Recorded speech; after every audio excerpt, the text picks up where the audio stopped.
নমস্কার, পাঁচমেশালি গল্পে সবাইকে স্বাগত। আমি বন্দনা। আশা করি সকলে ভালো আছেন। আজ আমি পাঠ করে শোনাব সুনীল গঙ্গোপাধ্যায়ের লেখা একটি ছোট্ট গল্প, অন্য আয়না। ব্যারাকপুরে এক বন্ধুর বাড়িতে আমার নেমন্তন্ন ছিল। সেখান থেকে রাত্রিরে আর বাড়ি ফেরা হয়নি। পরদিন সকালে ফিরতে ফিরতে 8:30 বেজে গেল। দরজা খুলিয়ে বৌদি বললেন, একজন ভদ্রমহিলা তোমার সঙ্গে দেখা করতে এসেছেন, প্রায় আধ ঘন্টা ধরে বসে আছেন। অনেক রাত পর্যন্ত আড্ডা হয়েছে, ভালো করে ঘুমও হয়নি। তাছাড়া অফিসে দরকারি কাজ আছে, ছুটি নেওয়ারও উপায় নেই। এক্ষুনি চান খাওয়া সেরে ছুটতে হবে। এই সময় ভিজিটর এলো, কারুর ভালো লাগে? তবু মহিলা বলে কথা, কিছুটা সময় তো দিতেই হবে।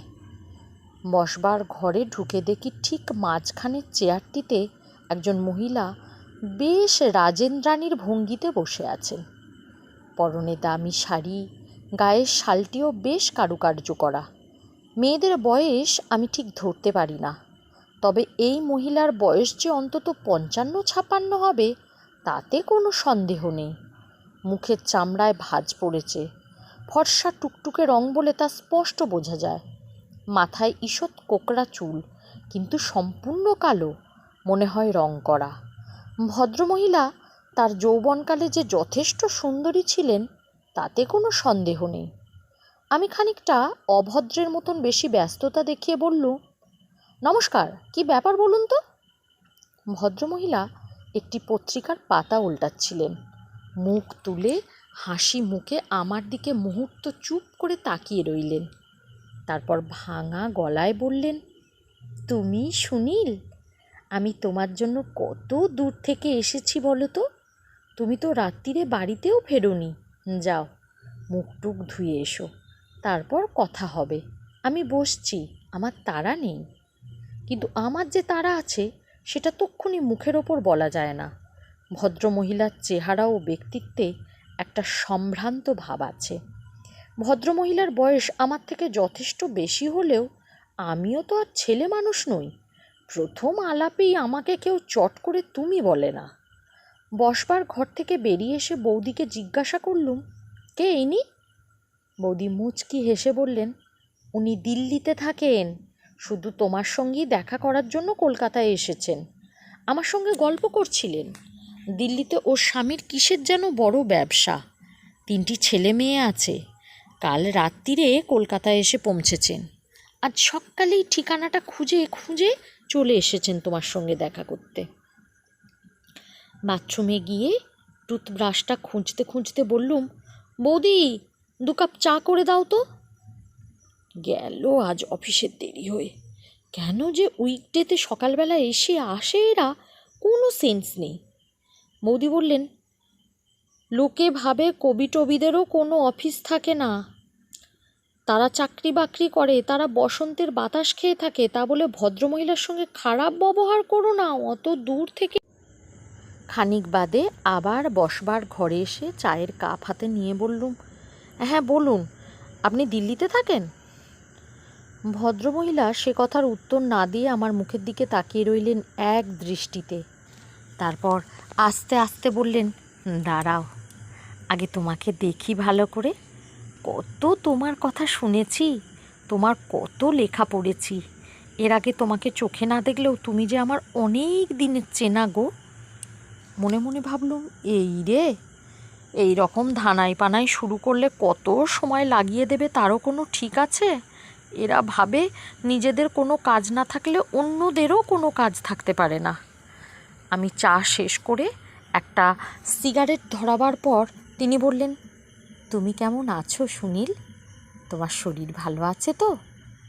আমি অধৈর্যের সঙ্গে বললুম, আগে হ্যাঁ, আমার শরীর খুব ভালো আছে।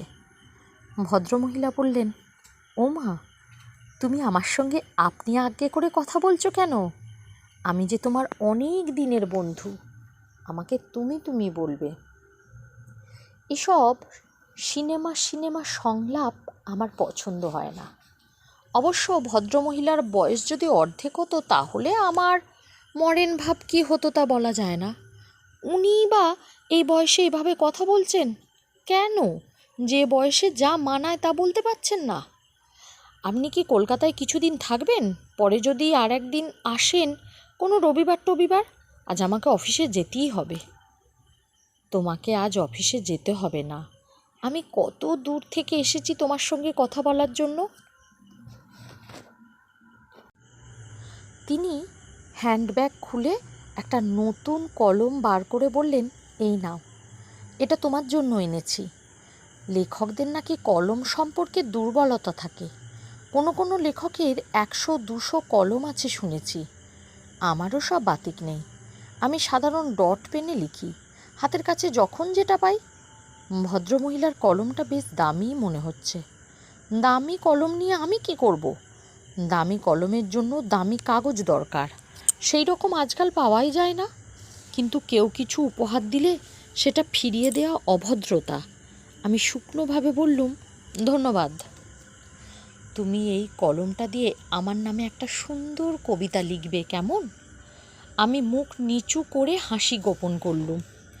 ভদ্রমহিলা আবার বললেন, তুমি কাল রাত্রিরে বাড়ি ফেরোনি। কবিরা যেমন বহিমিয়ান হয়, আমারও খুব রাত জাগতে ভালো লাগে। এক একদিন ইচ্ছা করে সারা রাত রাস্তায় রাস্তায় ঘুরে বেড়াই। এবারে আমার অন্যরকম একটা সন্দেহ হলো, ভদ্রমহিলার কি নিজের বয়সটা একদম খেয়াল নেই? উনি অনায়াসই আমার কাকিমা বা পিসিমা হতে পারতেন। উনি এসব কী বলছেন? আপনার নাম কি? ও, এই দেখো, আমার নামটাই বলা হয়নি এখনো। আমার নাম রত্না রায়চৌধুরী। আমাদের বাড়ি ছিল বহরমপুরে। বিয়ের পর থেকে দিল্লিতেই আছি। সে প্রায় অনেক দিন হয়ে গেল, প্রায় 40 বছর। কলকাতাতে খুব কম আসা হয়। কাল রাত্রে পৌঁছেই ফোন করলুম রবিশঙ্করকে। ওকে খবর না দিলে রাগ করবে তো, কিন্তু ওর সঙ্গে কথা হলো না। কাকে ফোন করেছিলেন? রবিশঙ্করকে। তুমি চেনো না? শুধু রবিশঙ্কর নামটা শুনলে একজনের কথাই মনে পড়ে। তাকে প্রায় সারা পৃথিবীর লোকই এখন চেনে। কিন্তু মহিলাটি এমনভাবে কথাটা বললেন যেন রবিশঙ্কর আমার কোনো বন্ধুর নাম। সন্দেহ কাটাবার জন্য আমি বললুম, রবিশঙ্কর মানে যিনি সেতারে? হ্যাঁ, তাছাড়া আর কজন রবিশঙ্কর আছে তুমি জানো? অত বিখ্যাত হলে কি হয়, মানুষটা বড় দুঃখী, বড় একা। রবিশঙ্করের ব্যক্তিগত জীবন সম্পর্কে আমার কিছু জানা নেই। অফিসে দেরি করে সে কথা আলোচনা করাও কি আমার পক্ষে সঙ্গত? আমি ভুরু কুঁচকে তাকাতেই তিনি আমার দিকে বালিকার মতন ভঙ্গি করে রহস্যময় হাসি হাসলেন। তারপর বললেন, আমাকে কথা বলতে দিল না। ওর বউ ফোনটা ধরেছিল। আমার গলা শুনেই চিনতে পেরেছে। হিংসে করে তো খুব আমাকে। রবিশঙ্করের বউ, তাও আবার কলকাতায়? এসব কী উল্টোপাল্টা বলছেন মহিলা?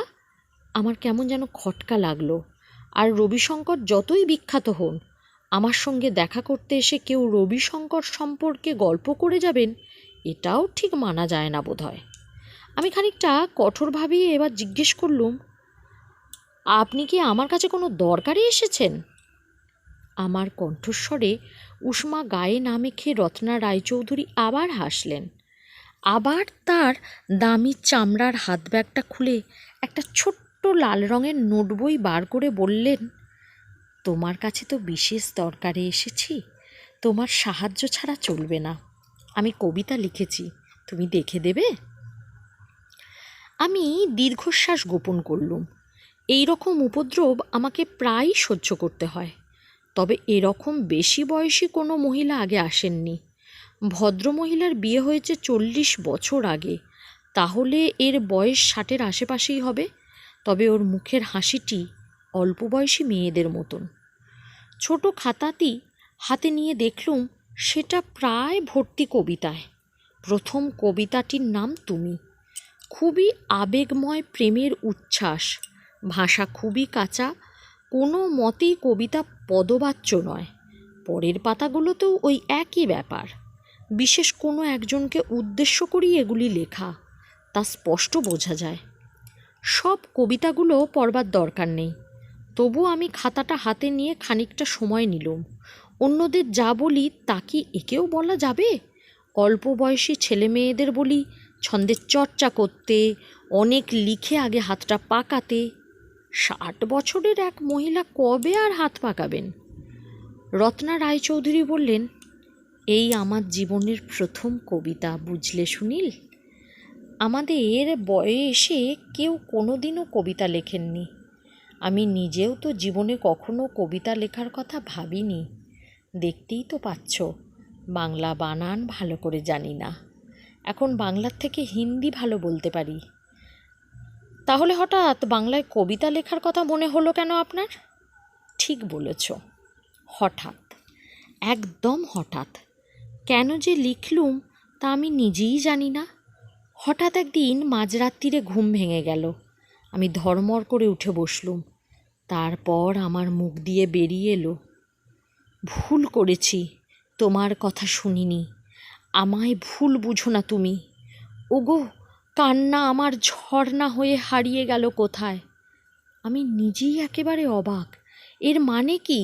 এরকম কবিতার মতন কথা কি করে বেরিয়ে এলো আমার মুখ দিয়ে? শুধু একটা নয়, আরও বলতে লাগলুম, বুঝলে, আমার স্বামী পাশের খাটে ঘুমিয়ে আছে। আজকাল ও আমার সঙ্গে আর শোয় না। আমি জোরে এসব বলে যাচ্ছি, তাও জাগলো না। রোজ ড্রিঙ্ক করে তো, সহজে ঘুম ভাঙে না। আমি মুখ নিচু করে হাসতে লাগলুম। এ যে দেখছি বাল্মীকির মতন ব্যাপার। হঠাৎ একদিন মুখ দিয়ে ঝরঝর করে বেরিয়ে এলো কবিতা। মুখ তুলে দেখি রত্না রায়চৌধুরী স্থিরভাবে তাকিয়ে আছেন। তার দু চোখ দিয়ে জল গড়াচ্ছে। এই অবস্থায় কঠোর কথা বলা যায় না। আমি উঠে দাঁড়িয়ে বললুম, খাতাটা রেখে যান, আমি পরে ভালো করে পড়ে রাখব। আজ আমায় এখন বেরুতেই হবে। উনি হাত তুলে বললেন, আর একটু বসো প্লিজ, আমি অনেক দূর থেকে এসেছি, আমার আর একটু কথা আছে। হতাশভাবে বসে পড়ে বললুম, বলুন। যেদিন রাত্রিরে এরকম হলো, তারপর দিন সকালে ভাবলুম ওসব বোধহয় স্বপ্ন দেখেছি, কিন্তু লাইনগুলো সব মনে আছে। এই সব লাইন কে বানালো? লিখে রাখলুম এই খাতাটায়। তারপর 2-3 দিন আর কিচ্ছু হলো না। খাতা নিয়ে কিন্তু লেখার চেষ্টা করলুম, কিছুই মাথাতে আসে না ছাই, একটা লাইনও বানাতে পারি না। তারপর আবার একদিন মাঝরাত্রিরে ঘুম ভেঙে গেল। কে যেন জোর করে আমায় টেনে তুলল। আবার আমি গড়গড় করে কবিতা বলতে লাগলুম, খুব ভালো কবিতা, এসব আগে কেউ লেখেনি, কোনো বইয়েতে নেই, আমার নিজেরই বানানো। এসব কবিতা অন্য কারুকে দেখিয়েছেন? প্রথমে ভেবেছিলুম শুধু একজনকেই দেখাবো, কিন্তু তাকে যে পাওয়া যায় না, কখন কোথায় থাকে তার ঠিক নেই, সারা পৃথিবী ঘুরে বেড়ায়। তাই একদিন আমার স্বামীকে দেখালুম। ও কি বলল জানো? কি কি বলল বলো তো, আন্দাজ করো। দেখুন, আপনার স্বামীকে তো আমি চিনি না, কি করে আন্দাজ করব তিনি কি বললেন। ও বলল, আবার তুমি পাগলামি শুরু করেছ? এসব কবিতা না তোমার মুন্ডু। ও খাতাটা ছুঁড়ে ফেলে দাও আস্তা কুড়েতে। ভাবতে পারো, কেউ বলতে পারে এরকম কথা? আমার মনে হলো ভদ্রমহিলার স্বামী খুব একটা ভুল কিছু বলেননি, কিন্তু আমি কৃত্রিম সমবেদনা দেখিয়ে বললুম, তাই নাকি? হ্যাঁ, ও তো এরকম করেই কথা বলে। সারা জীবনই তো আমার কোনো ব্যাপারে ওর উৎসাহ নেই। আমি বিয়ের আগে নাচ শিখেছিলুম জানো, ও নাচ বন্ধ করে দিয়েছে। গানের গলা ছিল, বাপের বাড়ি থেকে হারমোনিয়াম নিয়ে গিয়েছিলুম, সেটাকে সারাবার নাম করে একটা দোকানে দিয়ে এলো, আর কোনো দিনও নিয়ে এলো না। তার মানে বুঝলে, ও চায় না আমি নাচি, গান করি, কারুর সঙ্গে মিশতেও দিত না, সব সময় আগলে আগলে রাখত। আমি সুন্দরী ছিলাম তো, তাই ভয় ছিল আমাকে যদি অন্য কেউ নিয়ে যায়। এবার আমি ভালো করে তাকিয়ে দেখলুম, ভদ্রমহিলা যে কিছুদিন আগেও যথেষ্ট সুন্দরী ছিলেন তাতে কোনো সন্দেহ নেই। উনি তখন আমার কাছে আসেননি কেন? রত্না রায়চৌধুরী আঁচল দিয়ে চোখ মুছে বললেন, গান বাজনা নাচ সব ছেড়ে দিলুম কেন জানো? ওর জন্য। ওকে আমি সত্যি ভালোবাসতুম যে। ও তার কোনো মূল্য দেয়নি, বাড়িতে পুতুল বানিয়ে রেখেছিল, এখন তাকিয়েও দেখে না আমার দিকে। একসময় একজন আমার মূল্য বুঝেছিল, আমাকে ভালোবেসেছিল, তখন বুঝিনি, তখন তার ডাকে সাড়া দিইনি। ভদ্রমহিলাকে এখন কথার নেশায় পেয়ে বসেছে। আমি আর একটা সিগারেট ধরিয়ে জিজ্ঞেস করলুম, আপনি আমার ঠিকানা পেলেন কোথায়? হঠাৎ যেন ঘোর ভেঙে গেল। কথা থামিয়ে ভদ্রমহিলা আমার দিকে আবার তাকিয়ে রইলেন এক দৃষ্টে। বাইরে কেউ দরজার বেল দিতেই আমাকে উঠে যেতে হলো। সেরকম কেউ নয়, একজন ফেরিওয়ালা। ফিরে এসে দাঁড়িয়েই বললুম, তাহলে এই পর্যন্ত আজ থাক, আপনি এই রবিবার সকালে আসুন না। মিনতি মাখা চোখ হলেও খানিকটা আদেশের সুরে তিনি বললেন, আর একটু বসো, আমি একা চলাফেরা করতে পারি না। আমার ভাসুরের বাড়িতে এসে উঠেছি, আজ ওদের একটা গাড়ি পেয়েছি, রোজ তো পাবো না। আমি আবার বসলুম। তোমার লেখা টেখা আমি আগে বিশেষ পড়িনি, বই পাই না তো ওখানে। আমার এক দেওরের মেয়ে কবিতা টবিতা লেখে, তাকে আমার এই খাতাটা একদিন পড়ালুম। ও বললে, জ্যাঠাইমা তুমি এগুলো সুনীলবাবুকে দেখাও, উনি ঠিকঠাক করে ছাপার ব্যবস্থা করে দেবেন। আমি সঙ্গে সঙ্গে বিমর্ষ মুখ করে বললুম, কিন্তু আমার তো ছাপিয়ে দেওয়ার কোনো ক্ষমতা নেই, আমি পড়ে মতামত দিতে পারি। একটু আগে কাঁদছিলেন মহিলা, এখন মুখে ঝিকমিক করছে হাসি। মাথা ঝাঁকিয়ে বললেন, তুমি ইচ্ছে করলে নিশ্চয়ই পারো, তোমার কত জায়গায় চেনাশুনো, তুমি আমার কবিতাগুলো একটু ছাপিয়ে দাও। সুনীল, আমার বিশেষ দরকার আছে। কি দরকার বলো তো? আপনিই বলুন।